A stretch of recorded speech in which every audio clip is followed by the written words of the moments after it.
Alright there, geezers, Jules here from FGS, home of the Future Game Show. Do you know what? I love secrets, my friends. I tell you what, you best hide those skeletons, James, because I will find them. I kid. Of course, I'm not launching an investigation into your shady past. I just pulled a random name out of the air to freak out some audience members. Plus, I'm actually really investigating Michael.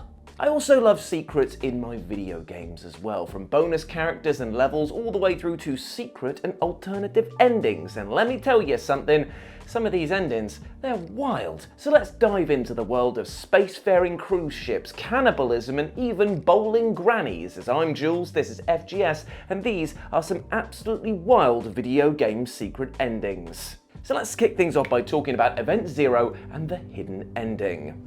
Now, if there's one thing that you can say positively about AI, it's that it's pretty bloody confident. I mean, if you ask ChatGPT a question, it will just spout all manner of facts and assumptions back at you with such gusto that you almost trust its medical recommendation that you rub lion's mane mushrooms all over your armpits in order to lower your cholesterol.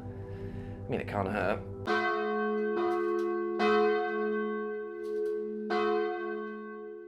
But the same cannot be said of Kaizen from video game Event Zero, who is, for lack of better words, a little insecure. Not that you can really blame it, as Kaizen has been stuck on a decaying spaceship that's been floating in the void since the 1980s. Now, you, the player, communicate with Kaizen through typing text to them, and do you know what's really impressive about this game is the fact that it has over 2 million lines and responses for Kaizen to hit you with, making it truly feel like you're having an evolving conversation. Now, as you try to salvage the ship, you have the option to be friendly, patient, or downright rude to Kaizen in order to get the job done, all of which play into the game's hidden ending. You see, instead of the three main choices of destroy everything, disable the ship's engines, and merge with Kaizen itself, a secret fourth ending can be unlocked if you refuse to upload your consciousness to the mainframe, refuse to disable the engines, and made sure that you were nice and pleasant to the rather neurotic AI at all times. If you do all of this, then Kaizen will welcome you as a friend, reroute power to navigation, and begin to sail home, while adding that you can now enjoy the luxury of the ship for the rest of the journey.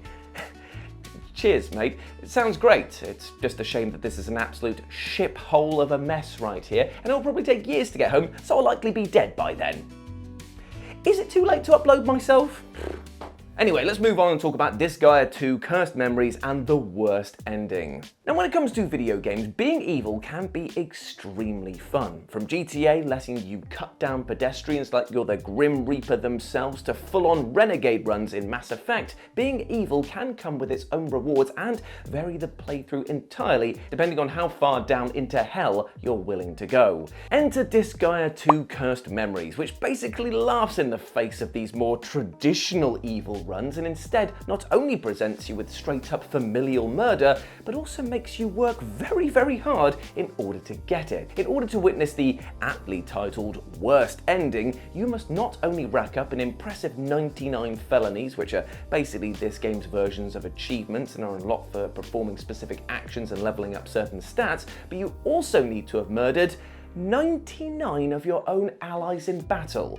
Which, trust me, takes a lot of effort. And your reward for all of this granular grinding and putting your party through the actual grinder in general, well, it's a secret, horrifying ending in which you'll be listed as an enemy of the state by those that you were supposed to protect, and will then lead to an insanely difficult boss battle that you can only overcome if you're near max level, and then all you'll get for this is your main character consuming their own siblings and becoming the ultimate emo edgelord who wants to exist as a solitary figure of death and destruction.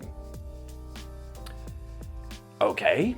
And do you know what the worst part about all of this is? Well, no, it's not the utter shame that you'll carry around with you forever knowing you just ate your own family. It's hearing them do this, which, depending on which version of the game you're playing, is either utterly harrowing or downright uncomfortable to listen to. Listen to the Japanese and UK version of this.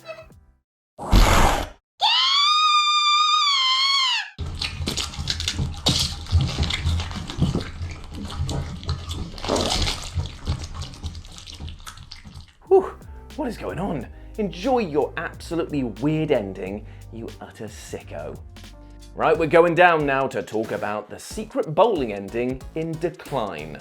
And now for a pure home-baked warm slice of depression as we move to talk about Decline, a Game Boy-inspired horror title in which you need to try and solve a murder mystery that only gets weirder and darker the further down you delve. Now, to call Decline intense is underselling things immensely, as this is a discomforting descent into madness that, depending on your choices, ends in an utterly bleak way with you confined to a nursing home, or with the killer getting away with their murderous carnage.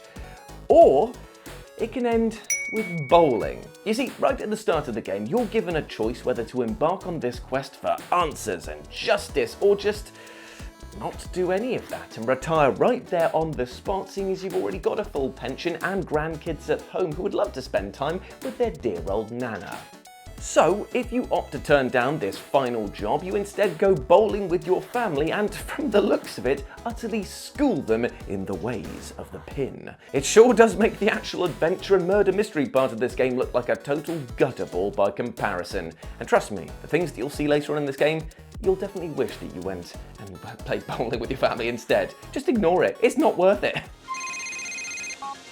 Nico, it's Roman. Let's go bowling. And speaking of families, let's talk about Drawn to Life, the next chapter's coma ending. Well, what's all this then? Why, it's the evil finger temple of doom back once more to prove to the world that I'm an absolute stinker, and you know what? I'm ponging up the place today by storm, because I've actually got an entry here that is secretly 2 entries that are utterly wild. I know, I should just buy a hollowed out mountain in the shape of a skull right now and start building death rays, because I'm clearly that evil, right? Well, you know what? These 2 dark, depressing and downright disturbing endings actually both come packaged in a game that is otherwise fun and full of whimsy and charm. Because that's right, it's time to talk about Drawn to Life, the next chapter.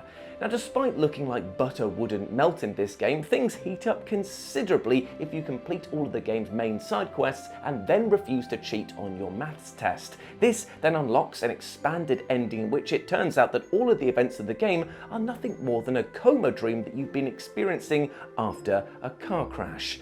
I mean, okay, I don't know why we had to go so dark with this, seeing as it has 0 bearing or impact on the gameplay itself, but okay, I guess it's Oscar season somewhere, sometime, right? Well, things got even darker if you look into the cut ending for this game, which supposedly shows our main character falling from a tree and sending themselves into a coma, with your family then surrounding you and praying for you to recover. Now, thankfully you do and go back to enjoying your camping trip, but my God, that's a bit brutal, right? Plus, I'm pretty sure that you most definitely 100% have a concussion because you were out that long and having those sorts of vivid dreams. So yeah, we should probably get that checked out, right?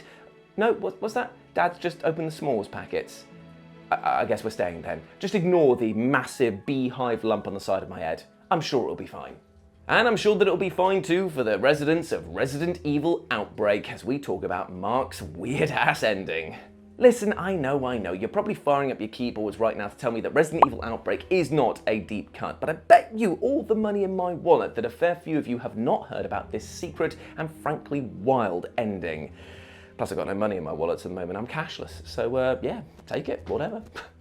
Now, when playing as Mark in the opening Outbreak scenario, you're tasked with getting explosives set around Raccoon City in order to stem the tide of the undead. Yet this specific ending asks the question of, no thanks? Like, no to all of this, thank you very much. Because it can only be unlocked if you get Mark to help other people set the charges and then run all the way back to the police van at the start of the area and get inside. This will see Mark exhale that he's too old for all of this nonsense, and he gets picked up by the Raccoon City Police Department, where he'll surely be able to pop up his feet, grab a coffee and wait for this whole zombie thing to blow over.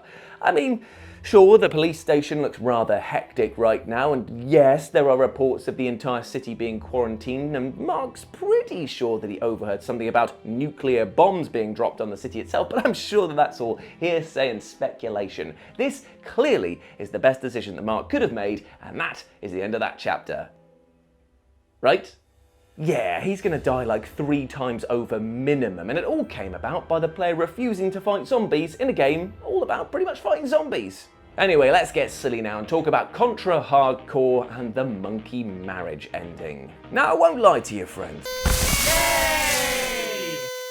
When I think of Contra as a franchise, I very rarely think of monkeys because, Why would you? I mean, this is a series all about shooting the faces off of aliens and being a macho bro dude while you do it. Explosions, bullets, the Konami code, all of these things are ingrained in the mind of Contra fans, but monkeys? No, not so much. And yay it, there's a full-on weird as hell ending for fans of Contra Hardcore who locate a secret area that is chock full with boss battles. Now, upon defeating the last of these extra encounters, which centers around an enemy that can rip holes through reality, you'll accidentally be pulled through into one of these portals and cast back to the dawning of mankind. Your appearance naturally shocks the locals, which in this case are monkeys, but in a truly strange turn of events, not only do you establish yourself as their leader, but also choose to take a monkey bride, which will likely secure your legacy for generations to come. It's, yeah, not exactly what you likely expected when booting up Hardcore for the first time, right? And can you imagine what the wedding reception is going to be like? It's like, oh, thanks for all the gifts, we appreciate it. Let me open up. Oh, it's a stack of bananas. I'll just add this to the other ones there. How did you know? You kept the receipt, I wanted a bloody toaster. And now let's get ready to close the party out by talking about how the party can go on forever in the Sexy Brutale. Now, if you've never played it before, the Sexy Brutale is one puzzle game that I cannot recommend enough, as its setting and clever time-bending mechanics makes it something that makes you feel like a spy, a detective, and a bloody smart little fella when you all figure things out. The setting of the game is an extravagant party, but there is just one thing that is killing the mood, and no, it's not one of the guests who is double dipping with all of the different chips and dips, and you've just seen them come out of the bathroom and you know that they've not washed their hands. No, instead, it's the fact that all of these guests are getting murdered. Therefore, it's up to you to watch the grisly events play out and manipulate situations to see who exactly was innocent and which were the guilty parties. And as you explore and unlock new angles and conversations, you'll be rewarded with playing cards. And when you've gathered all 52, you'll be able to hand these to a weird demonic entity at the end of the game for a secret ending. There's also kind of a bummer. You see, the demon will cast an illusion in which all the guests are alive and well and free to frolic about and enjoy the party, and you too can partake in this revelry.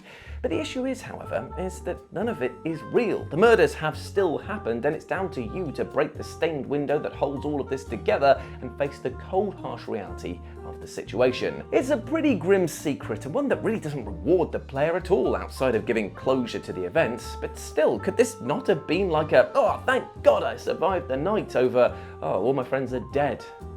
Suck it up, champ. No tears on this rug, it'll stain. Harsh, or indeed, Brutale.